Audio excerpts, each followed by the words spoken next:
The Other Side of the Bridge presents Miami's Quiet Money Man. Miami don't always scream loud when crime is happening. Sometimes it whisper. While everybody watching the flashy dudes, chains swinging, cars revving, the real money be moving quiet. No Instagram, no rap videos, no beefs, just paperwork, deposits, and long trips to the post office.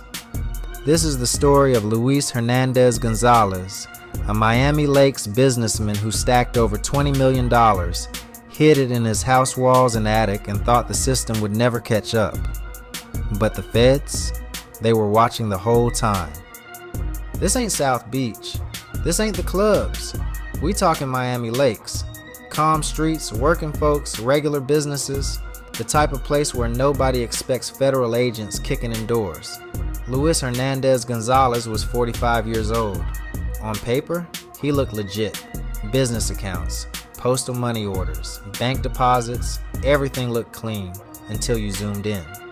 Because from 2010 to 2016, this man was moving money in a way that raised quiet red flags.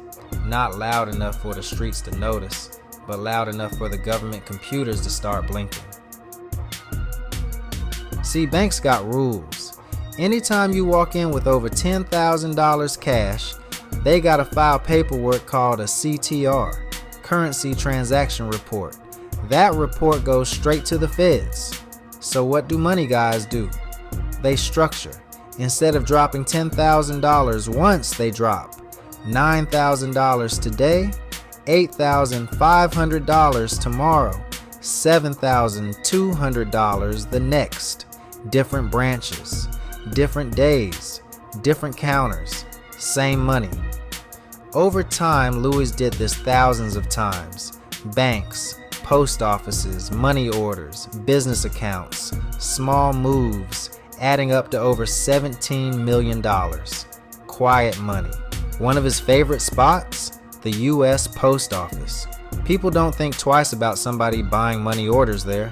Looks normal, looks clean, but Luis was buying them in bulk, stacks on stacks, eventually totaling more than $42,000 just in blank money orders and ready to move however he needed. That's when federal eyes really locked in. Because once you start using the postal system to move dirty money, now you got postal inspectors involved, and they don't play. Now here's where it gets deeper. Investigators connected Luis to marijuana trafficking operations out of Tennessee. Not street corner stuff, cultivation, grow houses, hundreds of plants. When police hit one of those Tennessee spots, they found 242 marijuana plants. And the money coming back from that operation, it was flowing straight to Luis. And this investigation began actually in 2010 by the Drug Enforcement Agency and is connected to 11 arrests already made in a massive grow house operation in Tennessee. We also got some surveillance video of the raid that went down around that business in Miami, where people in that neighborhood are still reeling that this went down. This is just the beginning of this. He helped move it, helped hide it, helped clean it, depositing drug money into business accounts, buying postal money orders, breaking it into pieces so it wouldn't raise alarms. Classic laundering, just done quietly. This wasn't a fast case. This was years of watching IRS, DEA, postal inspectors, federal prosecutors, all working together, every deposit logged, every pattern mapped, every dollar traced. They watched how often he deposited, how much, where, and how it always stayed just under reporting limits.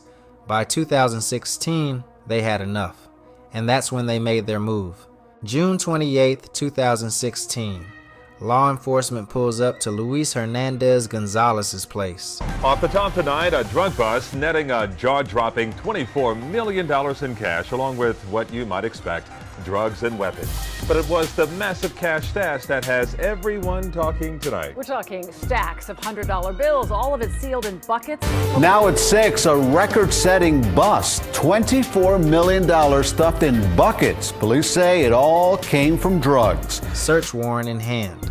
They start going through the house, closets, rooms, walls. Then they hit the attic, and that's when everything changed. Hidden compartments. Inside, orange buckets. Not one, not two. Buckets packed with cash, stacked, wrapped, stuffed away like emergency supplies.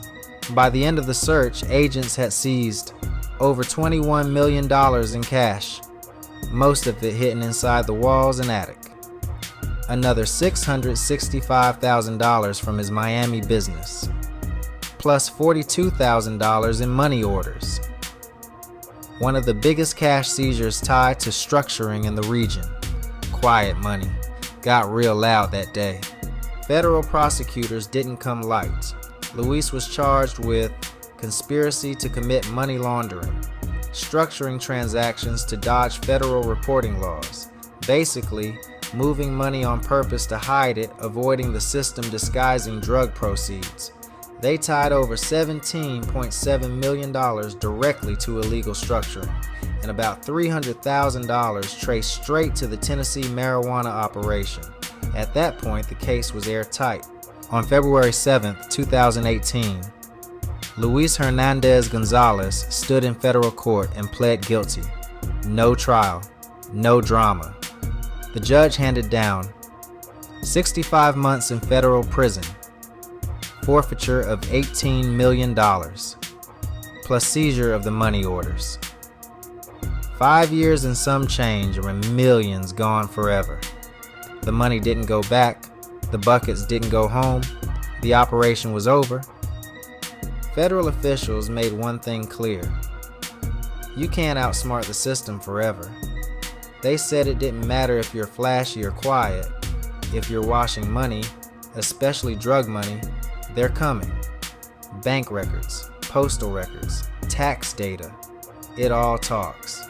And when it does, it tells your whole story. This wasn't a street kingpin story. No shootouts, no headlines at first, just a man moving money in silence until the silence cracked. Everything was calm, and out of a sudden, all the cops come, raid the business. No, yo no quiero decir nada. Back at the home, relatives wouldn't say much. Police. Over $21 million hidden in a house, buckets in the attic, cash in the walls. Miami history most people never heard about. This is the other side of the bridge.